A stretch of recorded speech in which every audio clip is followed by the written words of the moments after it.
అందరికీ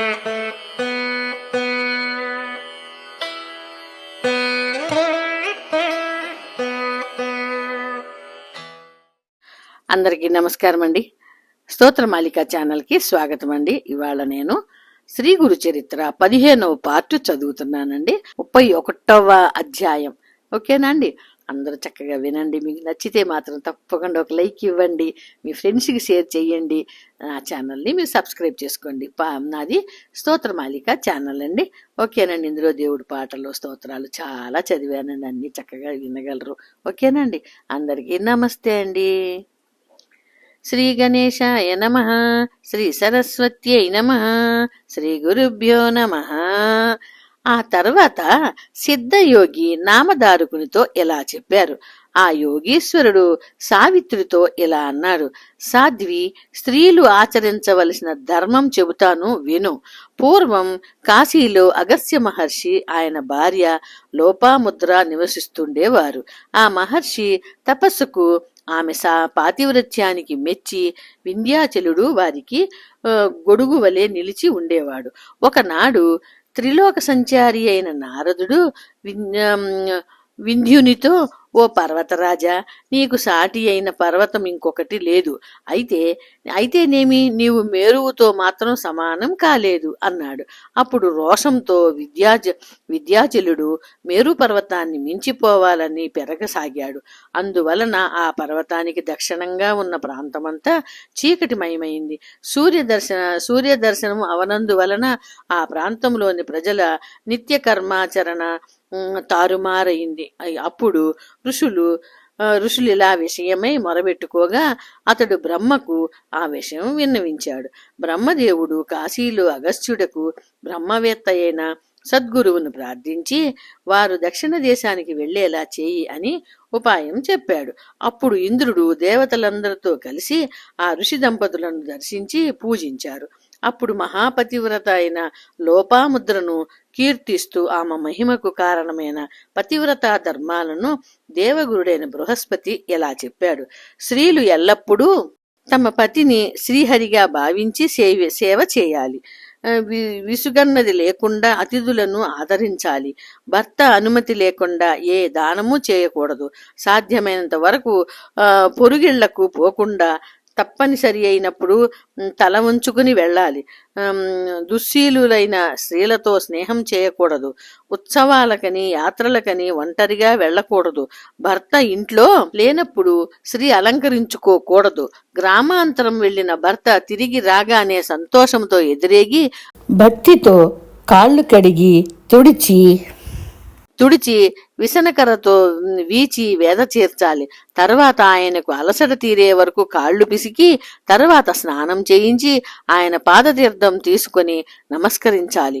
అటు తర్వాత అతన్ని చిత్తమును అనుసరించి ఆరోగ్యానికి హితమైన భోజనం పెట్టి అతను ఉచ్చష్టాన్నే ప్రసాదంగా భుజించాలి.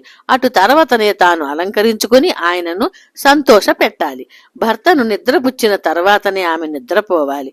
మరలా అతని కంటే ముందు నిద్ర మేల్కొని ఇంటి పనులు చేసుకుని అతడు మేల్కొనగానే అవసరమైన సేవలు చేయాలి. భర్తకు వలసిన పూజా ద్రవ్యాలు తానే స్వయంగా సమకూర్చాలి. ఇంటిని శుభ్రంగా ఉంచుకోవాలి. భర్త సంతోషంగా ఉన్నప్పుడు తాను విచారంగాను, భర్త విచారంతో ఉన్నప్పుడు తాను సంతోషంగాను ఉండకూడదు. భర్త కోపించినప్పుడు క్షమించమని ప్రార్థించాలి. భర్తతో తగవులాడకూడదు. అతడు కోపంతో అన్న మాటలను మనసులో ఉంచుకోకూడదు. భర్త ఆజ్ఞను అనుసరించే భార్య నడుచుకోవాలి. భర్త ఆజ్ఞ లేనిదే వ్రతాలు ఉపవాసాలు చేయకూడదు. భర్త యొక్క ఆయుష్యాభివృద్ధికి గాను పసుపు, కుంకుమ, మంగళసూత్రములు మొదలైనవి భక్తితో ధరించాలి. భర్తకు ఇష్టమైన ఆభరణాలు, వస్త్రాలు మాత్రమే ధరించాలి. అత్తమామలను, బావమరుదులను, ఆడుబిడ్డలను విడచి వేరుగా ఉండాలని కోరుకోకూడదు. భర్తకు లభించిన దానితోనే సంతృప్తి చెందాలి. ఇరుగు పొరుగు శ్రీమంతులను చూచి భర్త అసమర్థుడని నిందించకూడదు. యాత్రికులు యాత్రకు పోతుంటే తాను కూడా పోవాలనుకోకూడదు. పతి సేవయే యాత్రగా, పతి పాదోదకమే తీర్థంగా పతివ్రత భావించాలి. భర్త లోభి అయినా, రోగి అయినా, వికలాంగుడైనా అతనినే పరమేశ్వరుడిగా భావించి అతనినే పూజించాలి. అట్టి పతివ్రతలను చూచి త్రిమూర్తులు కూడా సంతోషిస్తారు. ఇలా చేయక యథేచ్ఛగా సంచరిస్తే ఆమె పుణ్యమంతా నశించి నరకానికి పోతుంది. మరొక పతివ్రత పాదధూళితో గాని అట్టివారి పాపం నశించదు. పతివ్రతల పాదధూళిని స్పర్శించి దేవతలను కూడా ధన్యత పొందుతారు. అలాగా కాకుండా రూపసులైన స్త్రీలు సృష్టిలో ఎందరూ లేరు. అయినా పతివ్రతల వల్లనే వంశమంతా ఉద్ధరించబడుతుంది. 7 జన్మల పుణ్యం వల్ల గాని అట్టి ఇల్లాలు లభించదు. ఆమెను వివాహమాడిన భాగ్యశాలికి అన్ని పురుషార్థాలు సిద్ధిస్తాయి. అటువంటి భార్య లేకుండా యజ్ఞము మొదలైన ధర్మాలను సఫలం కాజాలవు. ఆమె నివసించిన ఇల్లే ఇల్లు, ఆమె లేని భవనమైన అడవితో సమానమే. ఆమె వల్లనే సత్సంతానము, ఊర్ధ్వలోకాలు లభిస్తాయి. ఆమెను చూడగానే భూమి తన సహజమైన కాఠిన్యం విడిచి అడుగులకు మడుగులొత్తుతుంది. ఆమె సహచర్యం వలన 7 జన్మల పాపం కూడా నశిస్తుంది. గంగా స్నానం వల్ల వచ్చే పుణ్యం కూడా పతివ్రతను దర్శించటం వల్ల కలుగుతుంది. శ్రీ దత్తాయ గురవే నమః. శ్రీ శ్రీపాద శ్రీవల్లభాయ నమః. శ్రీ నృసింహ సరస్వత్యై నమః.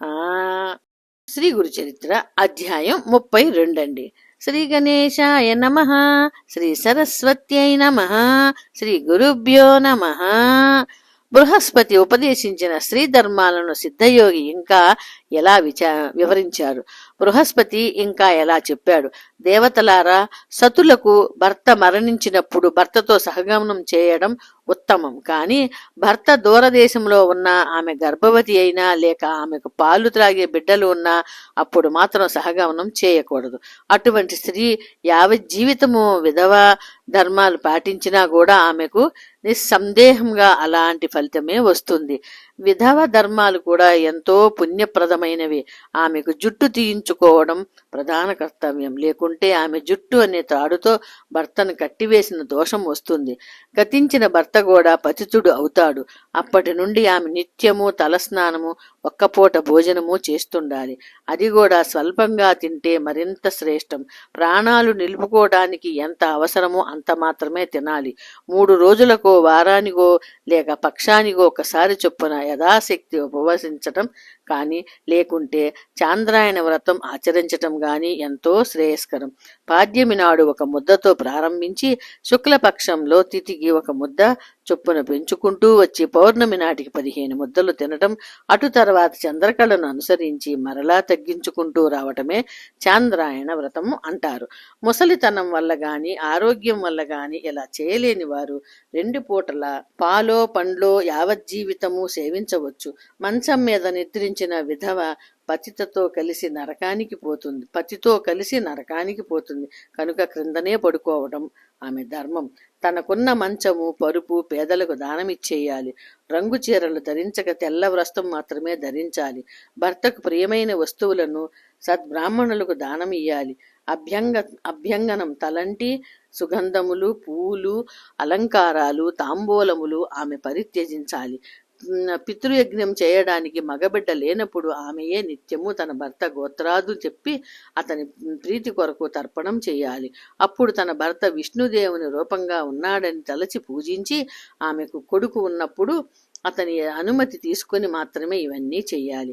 ఇలా వారి ఆజ్ఞానుసారం వైశాఖ మాసంలో జలదానం, కార్తీక మాసంలో దీపదానం, మాఘంలో నెయ్యి, నువ్వులు దానం చేయడం ఆమె ధర్మం. అలాగే వేసవి కాలంలో నీరు దొరకని చోట చలివేంద్రం పెట్టించాలి. విప్రులు రుద్రాభిషేకం చేస్తుంటే నీటితో నింపిన బిందె వారికి సమర్పించుకోవాలి. కార్తీక మాసమంతా యవాన్నమే తింటూ నక్షత్రము లాచరించాలి. ఆ కాలంలో ఆమె కంద, వంగ, తేనె, నూనె వాడకూడదు. మోదుగాకుల విస్తల్లో భోజనం చేయడమే ఉత్తమం గాని అరటి ఆకుల్లోనూ లోహపాత్రల్లోనూ తినకూడదు. ఆ నెలాఖరుకు ఉద్యాపన చెయ్యాలి. ఆ సమయంలో నేతితో నింగిన కంచు పాత్ర బాగా పాలిచ్చే గోపిల గోవు యథాశక్తి బంగారము దీపమాలిక దానమిస్తే ఎంతో పుణ్యం వస్తుంది. వీటన్నిటితో దీపదానం శ్రేష్టమైనది. శివునికి ఏకాదశి రుద్రాభిషేకము షోడశోచార పూజ చేసి తన భర్తయే నారాయణుడన్న భావంతో దీపమాలిక దానమిస్తే పూర్వపాపం నశించి యశస్సు లభిస్తుంది. మాఘమాసంలో జలమే నారాయణుడన్న భావంతో స్నానం చేసి శివ పూజ అతిథి సత్కారము ఏమారకుండా చెయ్యాలి. అది ఎలా చేయాలో చెబుతాను. వేద విధులకు పాద్యమిచ్చి అంటే కాళ్ళు కడుక్కునేందుకు నీళ్ళిచ్చి విసనకర్ర పరిమళ ద్రవ్యాలు దక్షిణ తాంబూలాలతో కూడా నూతన వస్త్రాలు ద్రాక్ష మరియు అరటిపండ్లు ఒక పాత్రలో పానకము దానమిచ్చి తన భర్త పేరిట వారికి అపోసనమిచ్చి వారికి సాత్వికాహారము తృప్తిగా వడ్డించాలి. వారిలో ఎక్కువగా బయట తిరిగే వారికి గొడుగు పాదుకలు సమర్పిస్తే అనంతమైన ఫలితము ఉంటుంది. ఇలా ఆచరిస్తే సతీ సహగమనంతో సమానం అవుతుంది. ఆమె భర్తకు కూడా పాపం నశించి స్వర్గం లభిస్తుంది. పతివ్రత అయిన స్త్రీ భాగీరథితో సమానం. ఆమె భర్త శంకరునితో సమానం. కాబట్టి ఇట్టి దంపతులే లోక పూజ్యులు. బృహస్పతి చెప్పిన ధర్మాలలో స్త్రీలకు 2 మార్గాలు కనిపిస్తున్నాయి. ధైర్యం గలవారు సహగమనం చేయవచ్చు. కనుక అమ్మాయి, నీవు శోకం విడిచి నీకేది శ్రేయస్కరం అనిపిస్తే అలాగే చేయని చెప్పి ఆ యోగీశ్వరులు ఆమె తల మీద హస్తముంచి ఆశీర్వదించారు. అప్పుడు ఆమె, యోగీశ్వర, మీరే నాకు తల్లి తండ్రి బంధువులు, వేరెవరూ లేరు. ఇంత దూరదేశంలో నేను ఒంటరినైనప్పుడు మీరు తారసిల్లారు. యుక్త వయస్కురాలనైన నాకు వైధవ్యం ధర్మం ఆచరించడం కత్తి మీద నడక వంటిది. యవ్వనము సౌందర్యము కలవారికి ఈ లోకములో నిందలు తప్పవు. కనుక నాకు సహగమనమే నచ్చింది. అదే ఆచరిస్తాను. నన్ను ఆశీర్వదించండి అని నమస్కరించింది. ఆయన ఆశీర్వదించి, తల్లి, త్వరలో నీ భర్తను తప్పగా కలుసుకుంటావు. నీవు ఇంత దూరం గురుదర్శనం కోసం వచ్చావు, కానీ విధివశాన జరగరానిది జరిగిపోయింది. కనుక ఇప్పుడు సంగమానికి వెళ్ళి శ్రీగురిని దర్శించి వచ్చి అటు తర్వాత కర్తవ్యం నిర్వర్తించు అని చెప్పి ఆ యోగీశ్వరుడు శవం తలపై భస్మముంచి ఆమెకు 4 రుద్రాక్షలిచ్చి వీటిలో 2 అతని మెడలోనూ చెవులకొక్కటి కట్టి రుద్ర సూక్తంతో గురుపాదాలకు అభిషేకించిన తీర్థం తెచ్చి ఆ శవంపై చల్లు. అప్పుడు సువాసేనులకు వేద విపురులకు యథాశక్తి దానమిచ్చి తర్వాత సహగమనం చేయవచ్చు అని చెప్పి వెళ్ళిపోయాడు. అప్పుడు సావిత్రి అచట వేద పండితులందరినీ పిలిపించి ప్రాయశ్చిత్తాలు చేయించి స్నానం చేసి పసుపు పారాని కుంకుమలతో అలంకరించుకొని శవాన్ని నది వద్దకు మోయించుకుపోయింది. తాను అగ్ని పట్టుకుని శవానికి ముందు నెమ్మదిగా నడిచి వెళ్ళింది.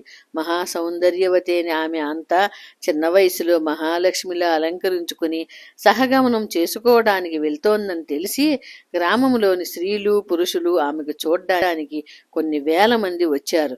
ఆ వారిలో కొందరు ఆమెను చూసి, అయ్యో, ఏ సుఖమూ ఎరుగని చిన్న వయసులో ఒక బిడ్డైనా కలగక ముందే చావంటే కించిత్తు కూడా భయం లేకుండా ఎంత ధైర్యంగా వెళ్తోంది అని ముక్కును వేలేసుకున్నారు. కొందరు ఆమె దగ్గరకు వెళ్ళి, ఏమ్మా, ఎందుకు వృధాగా ప్రాణాలు తీసుకుంటావు? పుట్టింటికి వెళ్ళి అక్కడ జీవించరాదా అన్నారు. ఆమె వారికి సమాధానం చెప్పకుండా దృఢ నిశ్చయంతో ముందుకు సాగిపోతోంది. మరికొంతమంది, ఆహా, ఈమె ధర్మవేత్త అయిన మహాపతివ్రత కనుకనే ధర్మం తప్పకుండా నడుచుకుంటోంది. స్త్రీలందరికీ ఈమె మార్గదర్శకురాలు అని కీర్తించారు. చివరకు అలాగే అందరూ నది ఒడ్డుకు చేరి శవాన్ని దించి చితి పేర్చారు. అప్పుడు సావిత్రి అక్కడకు చేరిన సువాసులందరికీ వాయనాలు సద్బ్రాహ్మణులకు దండిగా దక్షిణలు సమర్పించి వారందరికీ నమస్కరించి ఉత్సాహంతో అందరితో ఇలా చెప్పింది. తల్లులారా, విప్రోత్తములారా, ఇదే మీ అందరి వద్ద సెలవు తీసుకుంటున్నాను. నాకు దీపావళి పండుగ వచ్చింది. మా పుట్టింటి నుండి పిలుపు వచ్చింది. నా కన్న తల్లి అయిన గౌరీదేవి వద్దకు వెళ్తున్నాను. అక్కడ వాళ్ళందరితో కలిసి పార్వతీ పరమేశ్వరునిద్దరినీ పూజిస్తుంటాను అని చెప్పింది. తర్వాత తనకు తోడుగా వచ్చిన వారితో ఇలా చెప్పింది, మీరు బాధపడతారెందుకు? మీరు ఇంటికి వెళ్ళవచ్చు, కానీ మా అత్తమామలకు మాత్రం వెంటనే ఈ దుర్వార్త చెప్పకూడదు సుమా. చెబితే ఆ వృద్ధుల ప్రాణాలు వెంటనే పోతాయి. వారిని చంపిన పాపం మీకు చుట్టుకుంటుంది. కనుక మేమిద్దరము శ్రీగురు సన్నిధిలో సుఖంగా ఉన్నామని అచ్చటి వారందరికీ చెప్పండి. అప్పుడు ఆమె యోగీశ్వరుడు చెప్పినట్లు శవానికి రుద్రాక్షలు అలంకరించి అచ్చట విపురులతో, అయ్యలారా, నేను శ్రీగురు దర్శనం కోసం వచ్చాను కనుక వారిని దర్శించి వచ్చి సహగమనం చేయటం నా ధర్మమని తోస్తున్నది. నేను వెళ్ళిరానా అన్నది. అప్పుడు ఆ బ్రాహ్మణులు, అమ్మ సరే గాని సూర్యాస్త సమయానికి ముందే అగ్ని సంస్కారం జరిగేలా మాత్రం చూసుకో అన్నారు. ఆమె అంగీకరించి శ్రీగురు దర్శనానికి వెళ్ళింది. అచ్చటి వారందరూ ఎంతో కుతూహలంతో ఆమె వెంట వెళ్లారు. సావిత్రి మెల్లగా నడుస్తూ మనసులో శ్రీగురునిలా స్తుతించుకున్నది. స్వామి, మీరు సర్వేశ్వరులు, శరణు కోరిన వారికి అందరికీ పురుషార్థాలని ప్రసాదించగలవారని మీ కీర్తి విస్తరించింది. త్రిగుణాతీతులైన త్రిగుణాలను ధరించి సృష్టి స్థితి లయను చేసే త్రిమూర్తి స్వరూపమే మీరు. మీ వల్ల కానిది ఏమున్నది? కర్మసూత్రాన్ని అమలుపరచి దండించగలిగిన వారిని దండించే కర్మఫల ప్రదాతలు మీరే. మీరు భక్తుల పాలిట కల్పవృక్షమని విని నా భర్తను బ్రతికించుకొని సంతానం పొందాలని ఇంత దూరం నడిచి మీ వద్దకు వచ్చాను. నేనెంత పాపం చేశానో కానీ అందరికీ అబ్బిన సౌభాగ్యం సంతానం మాత్రం నాకు కరువవడమే కాక ఇంతటి దుస్థితి కలిగింది. మీ మీద ఇంత ఆశ పెట్టుకుని వచ్చినందుకు అన్నీ చాలా బాగా జరిగాయి. మిమ్మల్ని ఆశ్రయించిన వారికి మీరు ప్రసాదించే దేవుటో బాగా తెలిసింది. ఈ లోకంలో వ్యాపించిన మీ కీర్తిని పరలోకానికి కూడా తీసుకుపోదలిచి నా భర్తతో కలిసి వెళ్ళిపోతున్నాను. ఇలా అనుకుంటూ ఆమె సంగమానికి వెళ్ళింది. దేదీప్యమానమైన శ్రీగురుని మూర్తి కనిపించగానే ఆమె హృదయంలో అపారమైన భక్తి పెల్లుబికింది. అక్కడ నుండే ఆయనకు సాష్టాంగ నమస్కారం చేసింది. వెంటనే శ్రీగురుడు ఆమెను నిత్య సౌభాగ్యవతీ భవ అని ఆశీర్వదించారు. వెంటనే అచ్చట జనులలో కొందరు తమలో తాము నవ్వుకున్నారు. వారిలో ఒకడు సాహసించి, స్వామి, ఈమె భర్త ఇంతకు ముందే ఇక్కడ మరణించాడు. అతని శవం ఇంకా శ్మశానంలోనే ఉంది. మీ వద్ద సెలవు తీసుకుని ఈమె సహగమనం చేయబోతున్నది. ఇంకా ఈమె సౌభాగ్యవతి ఎలా అవుతుంది అన్నాడు. అది విని ఆయన ఏమీ తెలియనట్లు, అలాగా, ఎప్పుడు ప్రాణం పోయింది? ఏమైనా సరే ఈమె సౌభాగ్యం సుస్థిరమవుతుంది. ఈమె భర్త ఎలా చనిపోయాడో మేము చూస్తాము. అగ్ని సంస్కారం నిలిపివేసి ఆ శవాన్ని ఇటు తీసుకురండి. మా వాకు ఎన్నటికీ వ్యర్థం కాదు అన్నారు. అందరూ ఆశ్చర్యపడి ఎంతో ఆసక్తితో ఆ శవాన్ని తీసుకురావటానికి పరుగున వెళ్లారు. ఇంతలో కొందరు బ్రాహ్మణోత్తములు వచ్చి గురుపాదాలకు రుద్రాభిషేకం చేయనారంభించారు. ఇంతలో ఆ శవాన్ని అక్కడికి తీసుకువచ్చారు. వెంటనే ఆ గురుడు ఆ శవానికి కట్లు విప్పించి దానిపైన కప్పిన గుడ్డ తొలగింపచేశాడు. తర్వాత తమ పాదోదకం తీసి ఆ శవంపై చల్లి తమ అమృత దృష్టితో తదేకంగా శవం కేసి చూశారు. అందరూ చూస్తుండగానే ఆ శవంలో కదలిక ప్రారంభమైంది. మరుక్షణమే దత్తుడు లేచి కూర్చున్నాడు. అతడు సావిత్రితో, ప్రేయసి, నీవు నన్ను ఎక్కడికి తీసుకువచ్చావు? ఈ యతీశ్వరులు ఎవరు? నాకింత గాఢంగా నిద్రపట్టితే నన్ను లేపనన్నా లేపలేదేమి అన్నాడు. సావిత్రి ఆనంద బాష్పాలు రాలుస్తూ జరిగిందంతా చెప్పి, మన పాలిట పరమేశ్వరులు ప్రాణదాత ఈ శ్రీగురుడే అని చెప్పింది. అప్పుడు ఆ దంపతులు ఆయనకు సాష్టాంగపడి తమ ఆనంద బాష్పాలతో ఆయన పాదాలు అభిషేకించారు. పరాత్పర జగద్గురు, కృపాసాగర, శరణ్యమూర్తి, ఆశ్రిత పాలిట కల్పవృక్షమా, శ్రీహరి, సచ్చిదానంద స్వరూపులైన మీ లేలే ఈ జగమంతా మీ కీర్తి దిగంతాలకు వ్యాపించింది స్వామి. ఎన్నో పాపాలు చేసుకుని పుట్టి దుఃఖాలలో పడిన మేము సర్వజీవరక్షకులై మిమ్మల్ని మరచాము. మీరే మాకు దిక్కు, మమ్మల్ని ఉద్ధరించండి అని స్వామిని స్తుతించారు. శ్రీగురు శ్రీగురుడు వారిని ఆశీర్వదించి సిరి సంపదలు దీర్ఘాయువు కలిగి అష్టపుత్రులను కనండి. మీ దుష్కర్మలన్నీ తీరిపోయాయి, మీ దేహాలు పవిత్రమయ్యాయి. మా ప్రసాదం వల్ల మీకు 4 పురుషార్థాలు సిద్ధించి చివరకు ముక్తి కూడా కలుగుతుంది. మీరు ఇంటికి వెళ్ళండి అన్నారు. అది విన్న జనమంతా జయ జయధ్వానాలు చేస్తూ స్వామికి నమస్కరించి హారతులు ఇచ్చారు. కాని అందరిలో ఒక దూస్తుడు స్వామి ముందుకొచ్చి, అయ్యా, నాకొక సందేహం ఉంది. నొసటి రాత తప్పించటం ఎవరి తరము కాదని వేదశాస్త్రాలన్నీ చెబుతున్నాయి. బ్రహ్మరాత నిజమే అయితే ఈ చనిపోయిన వాడు తిరిగి ఎలా బ్రతికాడు అన్నాడు. స్వామి నవ్వి, బ్రహ్మ అనుమతితో మేము వచ్చే జన్మలోని అతని జీవిత కాలం నుండి 30 సంవత్సరాలు ఈ జన్మకు మార్చాము. అంతేగాని విధి వ్రాత అన్నది వాస్తవమే అని చెప్పి అతనికి దివ్య దృష్టిని ప్రసాదించి ఆ సత్యం దర్శింపచేశాడు. ఆ బ్రాహ్మణుడు నిరుత్తరుడయ్యాడు. అందరూ ఆశ్చర్యంతో తమ ఇళ్లకు వెళ్లిపోయారు. నాటి నుండి శ్రీగురుని కీర్తి వెల్లువలై దశ దిశలా వ్యాపించింది. సావిత్రి దత్తాత్రేయుల సంగమంలో స్నానం చేసి శ్రీగురుని పూజించి వేద విపురులకు భారీ ఎత్తున దక్షిణలిచ్చి పంపారు. అప్పుడే సూర్యుడు అస్తమిస్తున్నాడు. ఆ దంపతులను వెంట తీసుకుని శ్రీగురుడు తమ మఠానికి చేరుకున్నారు. శ్రీ దత్తాయ గురవే నమః. శ్రీ శ్రీపాద శ్రీవల్లభాయ నమః. శ్రీ నృసింహ సరస్వత్యై నమః. శ్రీ గురు చరిత్ర అధ్యాయం 33. శ్రీ గణేశాయ నమః. శ్రీ సరస్వత్యై నమః. శ్రీ గురుభ్యో నమః. ప్రస్తావన 33, 34, 35 అధ్యాయాలు వివరించే అంశాలివి. శ్రీగురుడు మఠంలో ఉంటూనే అరణ్యంలో ఒక సాధువు రూపంలో సావిత్రికి దర్శనమిస్తాడు. ఇలా ఒకే సమయంలో వేరువేరు రూపాలతో భక్తులను అనేక ప్రదేశాలలో అనుగ్రహించిన లీలల సాయిబాబా చరిత్రలో చూడవచ్చు. ఇది దత్తస్వామి యొక్క ప్రత్యేకత.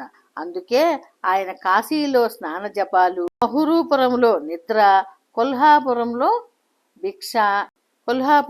భిక్ష ప్రతిదినము చేస్తారని షిరిడి ఆరతులు స్తుతిస్తాయి. ఒక వేశ్య ఆమె వద్దనున్న ఒక కోడి, ఒక కోతి కూడా రుద్రాక్ష మహిమ వలన, ఒక రాజకుమార్తె సోమవార వ్రతం వలన శుభము పొందినట్లు శ్రీగురుడు చెబుతాడు. వీరి ధర్మనిష్ట, వీరి సాఫల్యతకు మూల కారణం ధర్మనిష్టకు భగవంతునిపై విశ్వాసమే మూలం. భగవంతునిపై అనన్యమైన ప్రేమ ఉంటే ఆయన శాసనమైన ధర్మం మీద ప్రీతి ఎందుకుండదు? ధర్మం లేకుండా రుద్రాక్ష వ్రతము, వేదాధ్యయనము వ్యర్థమని, మిథ్యాచారమని శ్రీగురుని సూచన. ప్రారబ్ధవశాన బాహ్య దృష్టికి వేశ్య అయిన ధర్మనిరతి గల అంతరంగము, భక్తి ఆమెకు ఉత్తమ గతిని ప్రసాదించాయి. సద్గురు సమాగమం చేత విభూది రుద్రాక్ష కూడా అతీత ఫలిమిస్తాయని, సద్గురు సమాగమం రాక్షసులకు సైతం పరివర్తన కలిగించి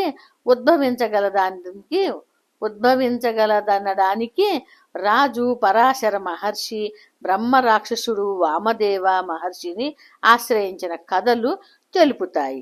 సద్గురుని ఆశ్రయించని బాహ్యాచార పాటవం అహంకారానికి, అజ్ఞానానికి చిహ్నం. కారణం ధర్మాన్ని, సదాచారాన్ని నిశ్చింతగా సూక్ష్మంగా విప్పి చెప్పగలవారు వాటిలో పరిపూర్ణత నందిన వారే గదా. రుద్రాక్ష భస్మము దేహం పైన ధరించటం అంటే వాటి చేత సంకేతించబడిన పరమాత్మ తత్వాన్ని హృదయంలో శ్రద్ధగా నిలుపుకోవటం అన్నమాట. అందుకు అవసరమైన సాధనలు అన్వేషించుకుంటూ ముముక్షువు తప్పక సద్గురువు ఆశ్రయించి కర్తవ్యాన్ని తెలుసుకుని ఆచరిస్తాడు. అటువంటి శ్రద్ధాభక్తులు కలవాడు సద్గురువు కృపను పొంది తీరుతాడు. అందుకే శ్రీరామకృష్ణ పరమహంస జీవాత్మ పరమాత్మల యొక్క ఐక్యమే కళ్యాణాన్ని జపించే పురోహితునిగా సద్గురుని వర్ణించారు. కథారంభం. నామధారకునితో సిద్ధయోగి ఇంకా ఎలా చెప్పారు.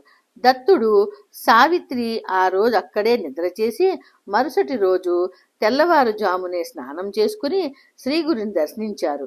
అప్పుడు సావిత్రి నమస్కరించి ఆయనతో ఇలా అన్నది: స్వామి, నిన్న నేను శోకిస్తున్నప్పుడు ఒక యోగీశ్వరులు వచ్చి నాకు ధర్మం ఉపదేశించి రుద్రాక్షలు విభూతి ప్రసాదించారు. ఆయనెవరు? ఆయన చెప్పినట్లు చేయబట్టే మాకింతటి మహాద్భాగ్యం కలిగింది. మరలా వారి దర్శనం మాకెక్కడ లభిస్తుంది అన్నది. శ్రీగురుడు చిరునవ్వులు చిందిస్తూ, అమ్మాయి, నీ పతిభక్తిని చూడదలిచి మేమే మారువేషంలో మీ వద్దకు వచ్చాము. మీకు రుద్రాక్ష మహిమను తెలియజేయడానికే అవి ప్రసాదించాము. వాటి మహత్యం వల్లనే నీకిట్టి అభయం లభించింది. మీరు మాకు ఆప్తులు గనుక వాటి మహత్యం వివరిస్తాము. ఎటువంటి వారికైనా రుద్రాక్షలు ధరిస్తే పాపాలు ఉండవు, ఎంత పుణ్యం లభిస్తుందని శృతి స్మృతి పురాణాలు చెబుతున్నాయి. 1000 రుద్రాక్షలు ధరించిన వాడు సాక్షాత్తు రుద్రుడే. అన్ని దొరకనప్పుడు బాహువులకు 16 శిఖలో 1, చేతులకు 24 మెడలో 32, శిరసును 42, చెవులకు 12, కన్నులకు ఒక్కొక్కటి, వక్షస్థలంలో 108 ధరించినవాడు సాక్షాత్తు కుమారస్వామితో సమానుడు. వాటికి పగడాలు, స్ఫటికాలు చేర్చి బంగారంతో చుట్టి ధరించిన వారికి రుద్రలోకం ప్రాప్తిస్తుంది. రుద్రాక్షమాలతో జపం చేస్తే అనంత ఫలం వస్తుంది. భస్మము, రుద్రాక్ష ధరించని వాని జన్మయే వ్యర్థం. అది ధరించి స్నానం చేస్తే గంగా స్నాన ఫలితం ఉంటుంది. ఏకాదశ రుద్ర మహామంత్రంలో రుద్రాక్షను అభిషేకిస్తే శివలింగాన్ని అర్చించినంత ఫలితం ఉంటుంది. రుద్రాక్షలలో ఏకముఖి జన్మరాహిత్యమే ప్రసాదించగలదు. ఎటువంటి రుద్రాక్షలు ధరించినా 4 పురుషార్థాలు సిద్ధిస్తాయి. పూర్వం కాశ్మీర దేశంలో రుద్రసేనుడనే రాజుకు తారకుడనే కొడుకు, మంత్రి సుధర్ముడికి సద్గుణుడనే కొడుకు ఉండేవారు. వారెంతో ప్రేమతో మసులుకుంటూ ఎట్టి ఆభరణాలు లెక్క చేయక రుద్రాక్షలు ధరించి శివారాధన చేసి గాని భోజనం చేసేవారు కాదు.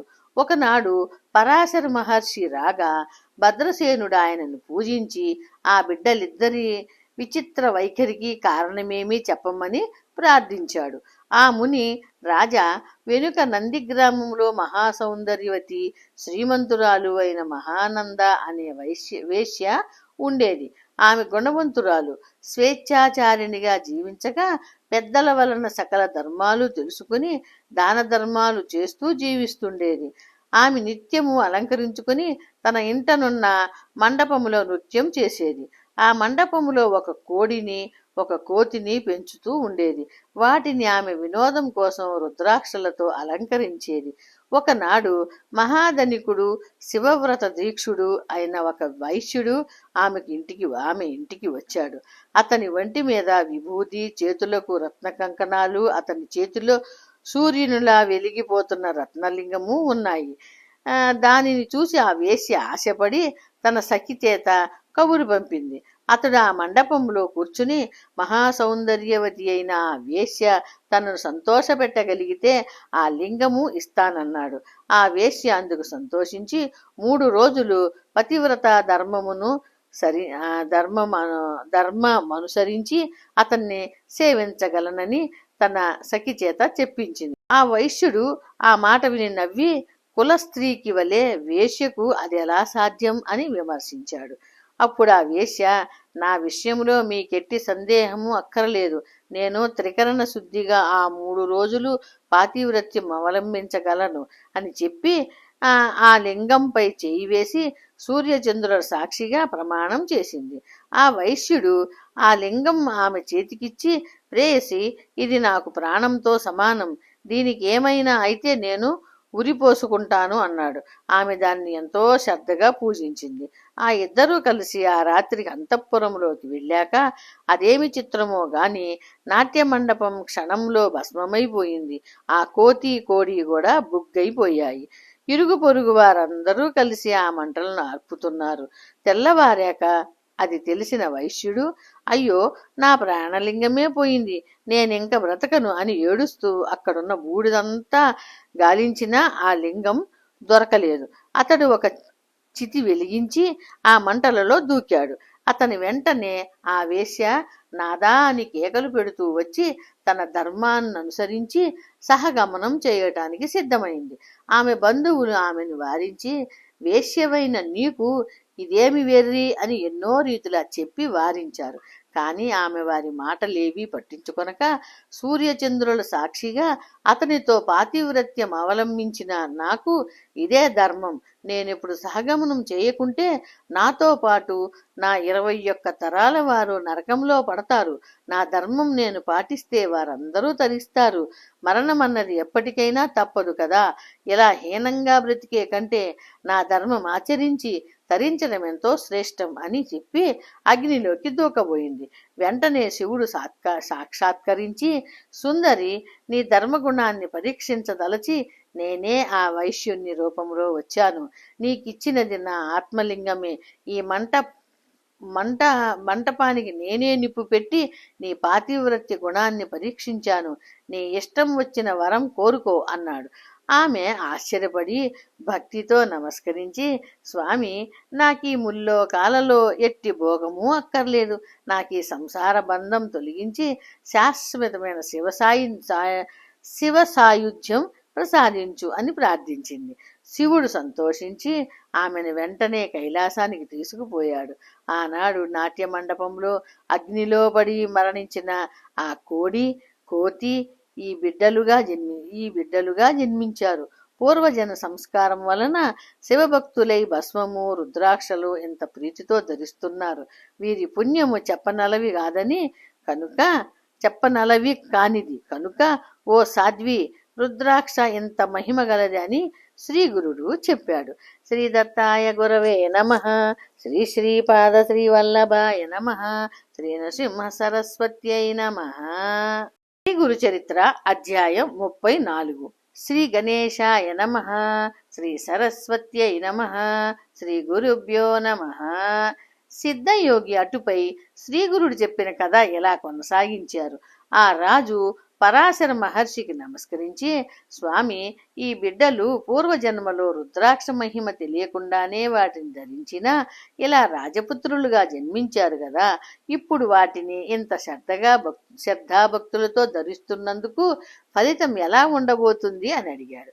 పరాశర మహర్షి కొంచెం ఆలోచించి నిట్టూర్చి, రాజా, వీరి భవిష్యత్తు గురించి చెబితే మీకు దుఃఖం కలుగుతుంది కనుక అది చెప్పడానికి నా మనసు అంగీకరించటం లేదు అన్నాడు. రాజు ఆందోళనతో అదేమిటో తెలపమని మరీ కోరగా ఆ మహర్షి, నాయన, ఇప్పటి నుండి 8వ రోజున వారు మరణించవలసి ఉన్నది అన్నాడు. అది విని రాజు అతని పరివారము ఎంతో దుఃఖించి దానికి నివారణోపాయం తెలపమని కోరారు. ఆ మహర్షి ఇలా చెప్పారు. భయం లేదు. శ్రీమన్నారాయణుడు బ్రహ్మను సృష్టించి అతనికి ప్రసాదించిన వేదము యొక్క సారమే రుద్రమంత్రం. అది 4 పురుషార్థాలు ప్రసాదించగలదు. సృష్టికర్త తన వక్షస్థలం నుండి ధర్మాన్ని, పృష్ఠి భాగం నుండి అధర్మాన్ని సృష్టించాడు. ధర్మాన్ననుసరించిన వారికి ఇహపరాలలో సుఖము, అధర్మమును అనుసరించిన వారికి దుఃఖము కలుగుతాయి. కామము మొదలైన వికారాలు అధర్మము నుండి పుట్టినవి. వాటిని అనుసరించి మరెన్నో పాపాలున్నాయి. కానీ ఏ గ్రామంలో రుద్రజపం జరుగుతుందో అక్కడ ఈ పాపాలు ప్రవేశించలేవు. అది సర్వ పాపహరము. పూర్వము రుద్రమంత్రము జపము యొక్క ప్రభావం వలన పాపులు కూడా పరిశుద్ధులవ్వడం వలన యముడు బాధపడి బ్రహ్మకు విన్నవించుకున్నాడు. అప్పుడు బ్రహ్మ, యమధర్మరాజా, మందాదులు, తామసులు, భక్తి లేని వారికి మాత్రమే నీవు దండించాలి. భక్తితో రుద్రమంత్రం జపించే వారి దగ్గరకు నీ దూతలు వెళ్ళనే కూడదు. అల్పాయువు గల వారు కూడా దాని వలన దీర్ఘాయువులు పొందగలరు. రుద్రమంత్రంతో పవిత్రమైన నీటితో స్నానం చేసిన వారికి చూచి నీవు కూడా భయపడవలసి ఉన్నది అని చెప్పాడు. కనుక రాజా, నీవు భక్తితో రుద్రాక్షలు ధరించి సద్బ్రాహ్మణుల చేత 7 రోజులు నిరంతరం రుద్రాభిషేకం చేయించు. అందువలన వారు ధర్మాత్ములై సర్వ సంపదలతోనూ కలకాలం జీవించగలరు అని ఆ విధానమంతా వివరించి చెప్పాడు. ఆ రాజు ఆ ప్రకారమే 100 మంది సద్బ్రాహ్మణుల చేత 10,000 రుద్రమంత్ర గానంతో 7 రోజులు రాత్రింబవళ్ళు సంతతధారగా శివునికి అభిషేకం చేయించారు. నిత్యము అభిషేక జలంతోనే రాజకుమారులకు స్నానం చేయించారు. చివరి రోజు సాయంత్రం ఆ బిడ్డలిద్దరూ స్పృహ తప్పి పడిపోయారు. అప్పుడు పరాశర మహర్షి రుద్రజలం వారి మీద చల్లిన వెంటనే వారు లేచి కూర్చున్నారు. బిడ్డల ప్రాణాలు అపహరించడానికి వచ్చిన యమదూతలను శివదూతలు వచ్చి తరిమి వేశారు. ఆ రాజకుమారులను బ్రతికించారు అని చెప్పారు. రాజు ఆ సంతోషంతో గొప్ప ఉత్సవం చేసి అంతటి ఉపాయం చెప్పిన మహర్షిని పూజించాడు. ఇంతలో నారదుడు అక్కడకు వచ్చి ఆ రాజకుమారులకు 12వ ఏట అపమృత్యు భయం ఉన్నదని, అది తప్పితే పూర్ణాయుర్ధమన్నదని చిత్రగుప్తుడు యమధర్మరాజుతో చెప్పిన విషయం తెలిపాడు. అందుకే శ్రీ గురునికి రుద్రాధ్యాయం అంటే అంత ప్రీతి కనుక నామధారక నీవు నిత్యము రుద్రాభిషేకంతో శ్రీ గురుని పూజించు అని సిద్ధుడు చెప్పాడు. శ్రీ దత్తాయ గురవే నమః. శ్రీ శ్రీపాద శ్రీవల్లభాయ నమః. శ్రీ నృసింహ సరస్వత్యై నమః. అధ్యాయం 35. శ్రీ గణేశాయ నమః. శ్రీ సరస్వత్యై నమః. శ్రీ గురుభ్యో నమః. సిద్ధయోగి అటుపై జరిగిన వృత్తాంతం ఇలా చెప్పారు. సావిత్రి శ్రీగురుని పాదాలకు మొక్కి, స్వామి నిరంతరం మీ పాదాలను సృష్టించేందుకు సాధనముగా నాకు ఒక మంత్రం ఉపదేశించి అనుగ్రహించండి అని వేడుకొంది. శ్రీగురుడు, అమ్మ, స్త్రీలకు భర్తను సేవించటం కంటే మోక్షానికి వేరో మార్గం లేదు. స్త్రీలకు మంత్రోపదేశం చేయకూడదు. పూర్వం దేవాసుర యుద్ధంలో చనిపోయిన రాక్షసులందరినీ శుక్రాచార్యుడు మృత సంజీవిని మంత్రంతో బ్రతికించి యుద్ధరంగానికి పంపుతున్నాడు. ఒకనాడు ఇంద్రుని వలన ఆ సంగతి విని శివుడు కోపించి నందిని పంపి ధ్యాన నిమగ్నుడయ్యున్న శుక్రాచార్యుని తెప్పించి అతనిని మృంగి తన కడుపులో బంధించాడు.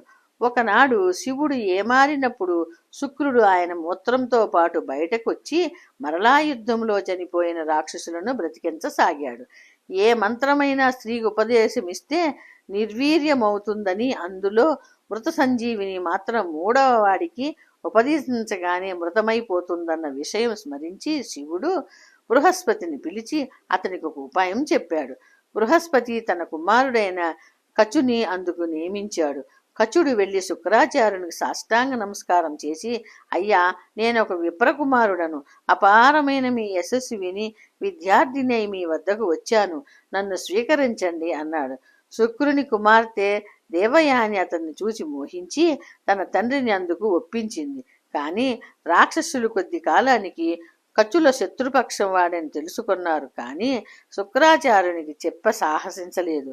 ఒకనాడు కచుడు సమిదలు తేవడానికి అడవికి వెళ్ళినప్పుడు రాక్షసులు అతన్ని రహస్యంగా అక్కడే చంపేశారు.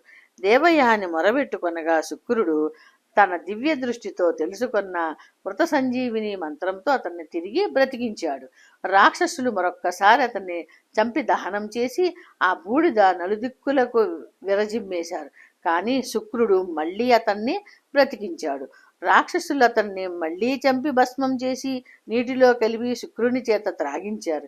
ఈసారి దేవయాని మొరబెట్టుకున్నప్పుడు శుక్రాచార్యుడు తన యోగ దృష్టితో జరిగినది తెలుసుకుని ఆమెతో అన్నాడు, అమ్మ, ఈ రాక్షసులు అతన్ని నా కడుపులోకి పంపేశారు. ఇప్పుడు కచుడిని బ్రతికిస్తే నేనే చనిపోవలసి వస్తుంది. అప్పుడు ఆమె, తండ్రి, నేను అతన్ని వివాహమాడాలని ఎంతో ఆశలు పెంచుకున్నాను. అతడు లేక నేను బ్రతకలేను అన్నది. ఆ రాక్షస గురువు, ఈ మంత్రం నాకొక్కడికే తెలుసు, ఇతరులకు చెప్పకూడదు అన్నాడు. ఆమె, తండ్రి, నీ కుమార్తెనైన నాకు ఆ మంత్రం ఉపదేశించు.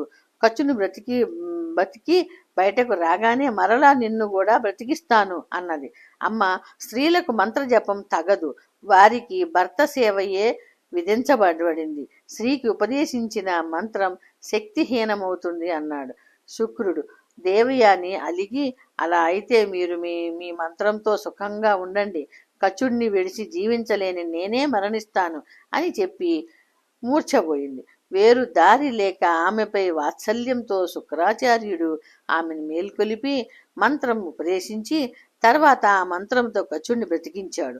అప్పుడు కచుడు శుక్రుని కడుపు చీల్చుకుని బయటికి రాగానే దేవయాని 3 సార్లు ఆ మంత్రం ఉచ్చరించి తన తండ్రిని బ్రతికిస్తున్నప్పుడు కచుడు కూడా ఆ మంత్రం విన్నాడు. స్త్రీకి ఉపదేశించడం వలన 3వ వాడుగా కచుడు వినిన కారణంగానూ ఆ మంత్రం నష్టమైంది. అలా నిర్ధారణ చేసుకుని కచుడు శుక్రాచార్యునికి నమస్కరించి, అయ్యా, మీ కృప వలన విద్యలన్నీ నేర్చుకున్నాను. నా అభిష్టం నెరవేరింది. ఇక్కడుంటే నన్ను రాక్షసులు బ్రతకనివ్వరు, కనుక నాకు సెలవిప్పించండి అన్నాడు. అది విని దేవయాని ఏడుస్తూ, నా తండ్రి నిన్ను శిష్యునిగా అంగీకరించేలా చేస్తాను. 3 సార్లు నీకు ప్రాణం ఇప్పించాను కనుక నన్ను వివాహమాడి నా అభిష్టం నెరవేర్చు అని పట్టుబట్టింది. కచుడు, నీవు గురుపుత్రివి కనుక నాకు సోదరివి, ప్రాణదానం చేశావు గనక తల్లివి. నిన్ను వివాహమాడదలచడం మహాపాపం కనుక నన్ను వెళ్ళనివ్వు అని ప్రార్థించాడు. కానీ ఆమె కామవశమై, కృతజ్ఞుడా, నా సహాయంతో నీవు నేర్చిన విద్యలన్నీ మర్చిపోవుగాక అని శపించింది. కచుడు ఆమెను అసహ్యించుకుని తనను అనవసరంగా శపించినందుకు ప్రతిశాపమిచ్చి వెళ్ళిపోయాడు. నాటి నుండి యుద్ధంలో దేవతల చేత చంపబడిన రాక్షసులు తిరిగి బ్రతకలేదు. ఇది తెలిసిన వారెవరూ స్త్రీకి మంత్రోపదేశం చేయరు.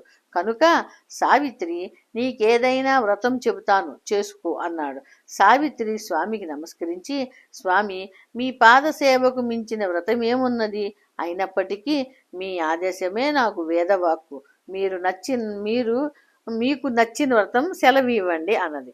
శ్రీగురుడు ఇలా చెప్పాడు.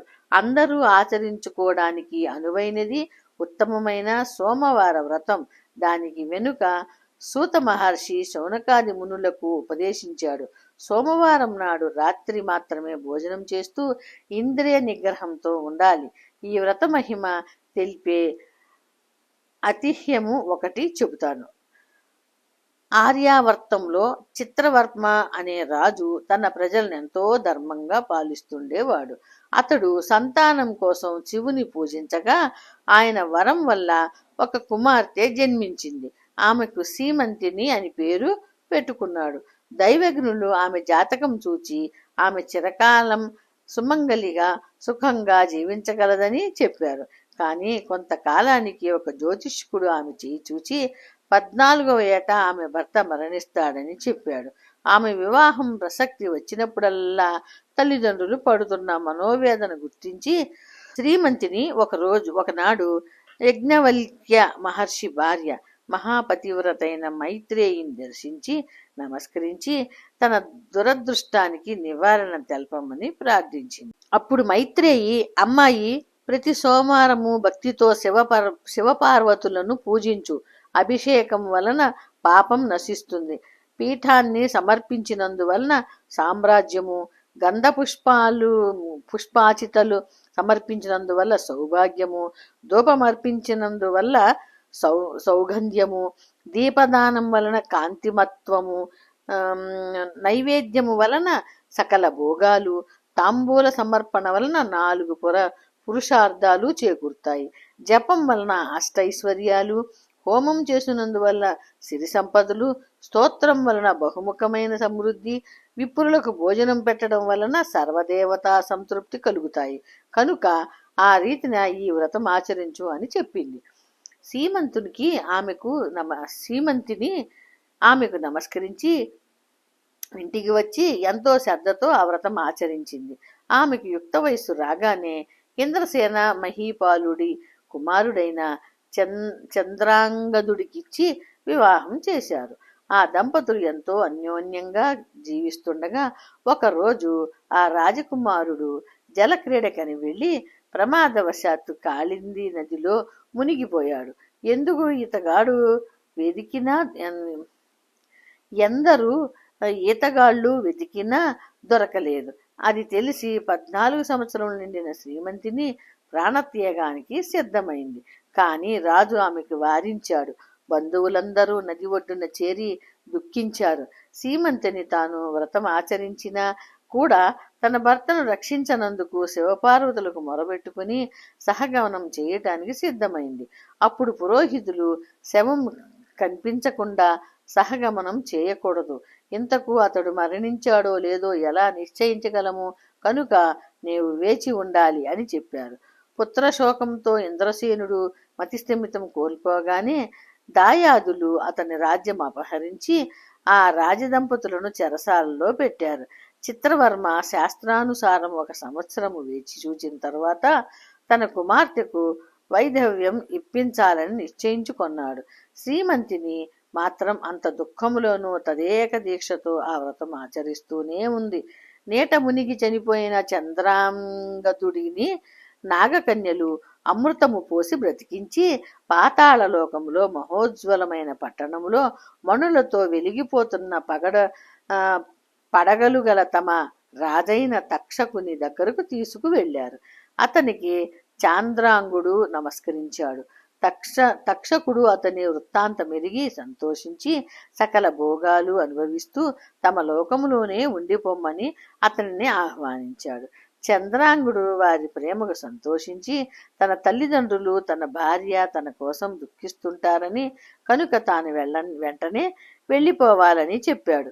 అప్పుడు తక్షకుడు అతని చేత అమృతం తాగించి అతని భార్య కోసం 1 పాత్రలో అమృతమిచ్చి తనని సత్కరించి తనను ఎప్పుడు స్మరించినా ఆపదలో రక్షించగలనని చెప్పి పంపాడు. తక్షకుడు ప్రసాదించిన దివ్యాశ్వం మీద చంద్రాంగదుడు తిరిగి నది ఒడ్డుకు చేరాడు.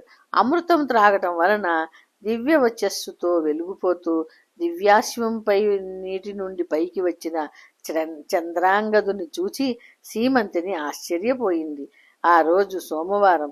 సీమంతిని తన పరిచారికలతో స్నానం చేయించడానికి నదికి వచ్చింది. కానీ ఆమె మెడలో ఆభరణాలు, మంగళసూత్రం, నొసటన కుంకుమ కనిపించకపోయేసరికి ఆమెను నిశ్చయంగా గుర్తుపట్టలేక చంద్రసేనుడు తక్షకుణ్ణి స్మరించి మారు రూపం ధరించి రాజకుమార్తెను విచారించి నీ వ్రత ప్రభావం వలన 3వ నాటికి నీ భర్త తిరిగి రాగలడని ఆమెతో చెప్పి మొదట తన తల్లిదండ్రులను రక్షించడానికి వెళ్ళాడు. వారి రాజ్యం అపహరించిన దాయాదులకు తాను తక్షకుని వరం పొంది వచ్చిన సంగతి తెలుపుతూ రాజ్యం తిరిగి అప్పగించామని, లేకుంటే వారిని యుద్ధంతో శిక్షించగలనని హెచ్చరిస్తూ చంద్రాంగదుడు కబురు చేశాడు. నదిలో పడి మరణించిన చంద్రాంగదుడు తిరిగి వచ్చాడని తెలియగానే ఆ దాయాదులు భయపడి రాజ్యం అతనికి తిరిగి అప్పగించి క్షమాపణను కోరారు. చంద్రాంగదుడు తాను నాగలోక సౌందర్యం తిలకిస్తూ తిరిగి రావటం ఆలస్యం చేసినందుకు తన వారు ఎంత దుఃఖించారో, ఎన్ని కష్టాలు అనుభవించారో తెలుసుకుని తల్లిదండ్రులకు క్షమాపణ చెప్పుకున్నాడు.